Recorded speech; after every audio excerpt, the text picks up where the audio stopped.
Last one. Hey guys, this is Miss K Franklin, and I'm coming to you with another classroom tip. Guys, today we're going to be looking at objectives. Why objectives? Because objectives are the foundation of your lesson. Why objectives? Because within the objective, you have the entire flow of your lesson.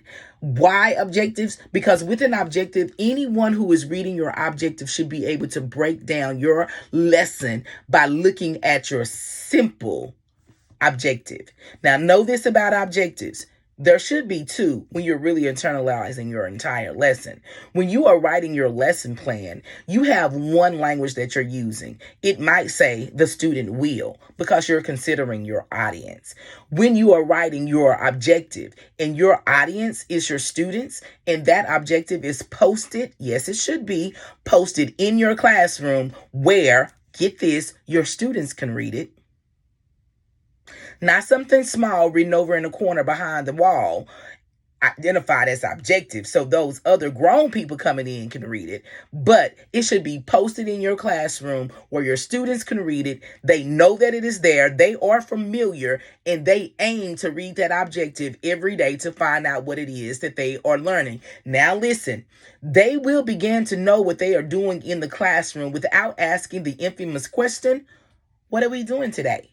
Your students also should be able to read that objective and know what they are doing within that class period. Know what they are learning within that class period. Know how they will be assessed within that class period. And even know what they will be doing. Am I going to be listening, speaking, reading? Am I going to be thinking about the learning that I am doing through breaking down the language? Am I going to be writing? Your students should be able to do that as well by reading your objective. Are you guys ready for the lesson? Let's go. All right. So there are two components that I am going to think about when I am writing my objective. What are the students learning? Let's just start right there. When I think about what are the students learning, there are two components that I'm looking at. I'm considering the content, the skill, the standard that they will be assessed on at the end of the year. I'm also considering the level of demonstration that I want them to do. So are they going to be operating at analysis? Are they going to be operating at synthesis or creation? Are they going to be operating at application? And I am thinking about that. And I chose those 4 out of 6 on purpose because those are the levels in which they will be assessed. They will not be assessed over level 1 and 2. Those things should be taken care of when you are doing your mini teach, when you're doing your guided practice. Let me use different language. Those things should be taken care of when you are doing your I do and your we do.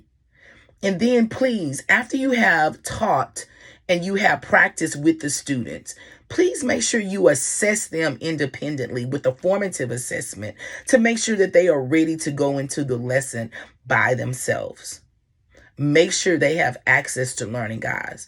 Just because we're saying it don't mean they have access to do it. Make sure that they are ready with a formative assessment.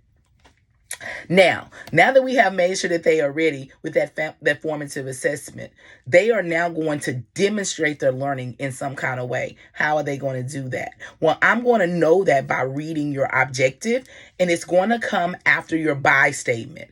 The by statement is the indication of the demonstration of learning. The students are going to learn this by what? This is my 2 considerations when I'm determining how my students are going to show learning. 1, what is their access point? What is their access point? What is their access point? How do we make this lesson equitable? Because we have different types of learners in our classroom. How will they be engaging in this process?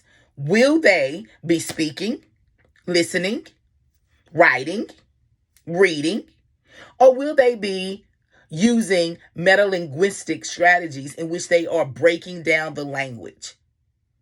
I need to consider that. I need to include it.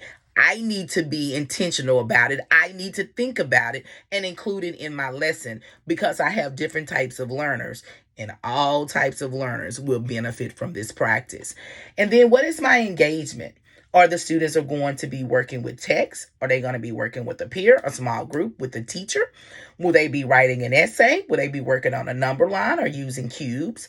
How will they engage in the learning process so that they can demonstrate learning? So these are the steps that I need to consider when I am working. How do I do this? I will suggest to you in summing up our lesson today that you need to know your verbs. So get a list of Bloom's verbs and put them with your lesson. Get a list of language domain verbs and put them with your lesson. You should have a place. Back in the day, we had a lesson plan book. Okay, I don't know what you use today, but put these verbs with whatever it is that you use to plan your lesson with your curriculum. And when you are not having 15,000 ticks on your board, as some of these curriculums tell you to do, but when you have identified how that student is going to be assessed, if you're using a curriculum, then you begin to plan backwards and write your objective and write how you're going to give access. And it doesn't matter if your curriculum told you what you're going to do in that regard. You need to identify what it is, how it is, what is the language that they're going to use, what is their access point, that language domain, what is their student engagement, how are they going to engage with peers, the teacher, whatever. For example, it might sound something like, I will determine the theme of the text by identifying the lesson the main character learned and applying it to myself. Within that objective, you have all of the things that we said. We have the I can. I don't use I can because it gives a student an option to learn in my classroom or not. Just because they can don't mean they will. I use I will because you have the choice to learn, that I gave you the choice to learn, you're going to take it. I will determine the theme. So determine the theme. There's your Bloom's, and there is your content. By, that's your access point. I'm going to make sure that what they say the character learned is what the character learned. And then they have that applying it to themselves, which is their engagement piece. They're really engaging with the text and applying that to themselves. Well, guys, this is another classroom tip. It was a little bit longer than normal, but I'm finding the need to really go into an intense teaching so you guys can get it. Take it to the classroom and use it.